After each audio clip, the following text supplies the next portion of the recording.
Baik, Assalamualaikum warahmatullahi wabarakatuh. Selamat pagi, salam sejahtera bagi kita semua. Perkenalkan, nama saya Rida Muna Yusra, NIM 19042029, tugas pengembangan organisasi, jurusan Ilmu Administrasi Negara, Fakultas Ilmu Sosial, Universitas Negeri Padang. Tema yang akan kita bahas pada saat sekarang ini yaitu action race dalam pengembangan organisasi. Nah, ada beberapa yang kita bahas pada saat sekarang ini, yaitu action reset sebagai metode dalam pengembangan organisasi.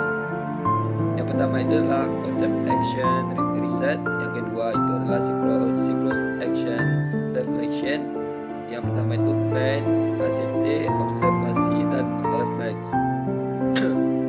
Selanjutnya itu action reset di organisasi, dan selanjutnya itu aplikasi action race pada pengembangan organisasi, action reset pada pengembangan organisasi.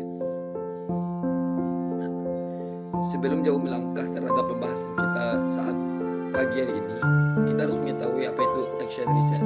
Nah, kata action reset ini secara teoritis atau penelitian tindakan merupakan salah satu bentuk rancangan penelitian.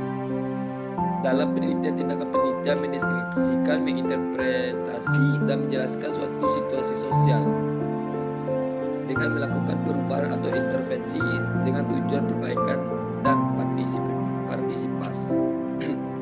Selanjutnya itu kita harus mengetahui juga apa itu pengembangan organisasi. Nah, pengembangan organisasi atau organization development merupakan salah satu bidang pengembangan dari manajemen sumber daya manusia, di mana pengembangan organisasi fokus membantu perusahaan dalam mencapai peningkatan kinerja yang berkelanjutan melalui sumber daya manusia itu sendiri. Jadi kesimpulan dari action reset ini adalah dalam pengembangan organisasi itu suatu tindakan di mana tindakan ini melakukan pembaharuan atau perubahan dalam meningkatkan kualitas serta kuantitas pada organisasi melalui perbaikan infrastruktur baik berasal dari SDM, fasilitas, sehingga organisasi itu berjalan dengan baik. Nah, selanjutnya pengembangan organisasi ini merupakan sebagai suatu tindakan tertentu untuk membantu organisasi membangun kemampuan dalam rangka menuju perubahan dan pencapaian efektivitas yang lebih besar. Nah, kita harus mengetahui siklus action reflection. Yang pertama itu plan, di mana plan ini menyebutkan dalam pengembangan organisasi menurut Tehani Handoko pada tahun 1995 mengumumkan bahwa perencanaan planningan adalah pemilihan atau penetapan tujuan organisasi dan penentuan strategi kebijakan, proyek, program, prosedur, metode, sistem, anggaran, standar yang dibutuhkan untuk mencapai tujuan. Nah, ini disebutkan bahwa sistem riset dalam pengembangan organisasi itu sangat dibutuhkan untuk melihat laju perkembangan itu apakah baik atau tidak. Nah, selanjutnya itu adalah ACT dalam pengembangan organisasi, merupakan aksi cepat tanggap dalam sebuah permasalahan, sehingga cepat tanggap itu baik untuk pengembangan organisasi itu sendiri. Nah, yang selanjutnya adalah observasi, di mana observasi ini merupakan peninjauan atau secara umum adalah turun dalam melakukan pengamatan dalam setiap bagian-bagian dalam pengembangan organisasi, sehingga kita bisa melakukan atau mengambil keputusan dengan melakukan observasi tersebut. Nah, yang selanjutnya itu refleks. Nah, dalam proses pendewasaan, dalam pengembangan organisasi itu kita harus melakukan proses pendewasaan. Kenapa demikian? Dengan adanya proses pendewasaan, kita lebih baik dalam mengambil sebuah keputusan untuk pengembangan organisasi itu sendiri. Nah, tahap-tahap action reset ini yang pertama adalah melakukan diagnosa, di mana kita melakukan diagnosa ini bermula pada dugaan-dugaan sementara dalam permasalahan yang ada di organisasi, sehingga dapat dipecahkan secara bersama dalam pengembangan organisasi itu sendiri. Yang kedua, membuat rancangan tindakan atau action planning. Dalam pengembangan organisasi kita harus membuat suatu rancangan tindakan tindakan apa yang kita ambil untuk pengembangan organisasi itu sendiri. Sehingga dengan melakukan tindakan maka kita dapat membuat suatu keputusan yang tepat dalam pengembangan organisasi itu sendiri.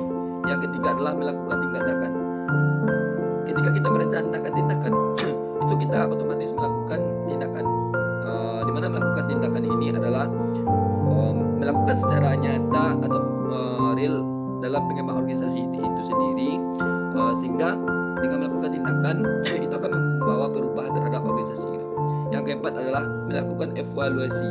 Nah, dengan adanya kita melakukan tindakan atau membuat suatu program dalam action research dalam pengembangan organisasi itu sendiri, maka kita harus melakukan evaluasi. Apakah tindakan yang kita buat itu baik dalam pengembangan organisasi dan mendapatkan kemajuan dalam pengembangan organisasi itu sendiri, sehingga dengan melakukan evaluasi maka akan ada perubahan-perubahan selanjutnya gitu. Yang kelima adalah sebagai pembelajaran. Nah, di mana tahap action research ini kita juga membuat satu metode pembelajaran di mana mempelajari fokusnya dalam pengembangan organisasi. Kita bisa mempelajari bagaimana pengembangan terhadap organisasi. Misalnya di perusahaan yang kita miliki, maka kita bisa mempelajari bagaimana tingkah laku para karyawan dalam perusahaan itu gitu dan lain-lain, sehingga dalam konteks pengembangan organisasi itu akan berjalan dengan baik dan berjalan dengan maksimal. Nah, pada intinya pada intinya action research dalam pengembangan organisasi itu merupakan suatu hal yang harus dilakukan untuk membawa perubahan dalam organisasi itu sendiri, sehingga organisasi itu memiliki kualitas, kuantitas serta pengembangan yang sangat baik ke masa-masa selanjutnya. Sekian dari presentasi saya. Semoga bermanfaat bagi kita semua, terutama bagi saya menyampaikan, dan maaf suara saya habis gitu sehingga saya menyampaikannya secara terbata-bata. Saya akhiri dengan wabillahi taufik walhidayah. Assalamualaikum warahmatullahi wabarakatuh.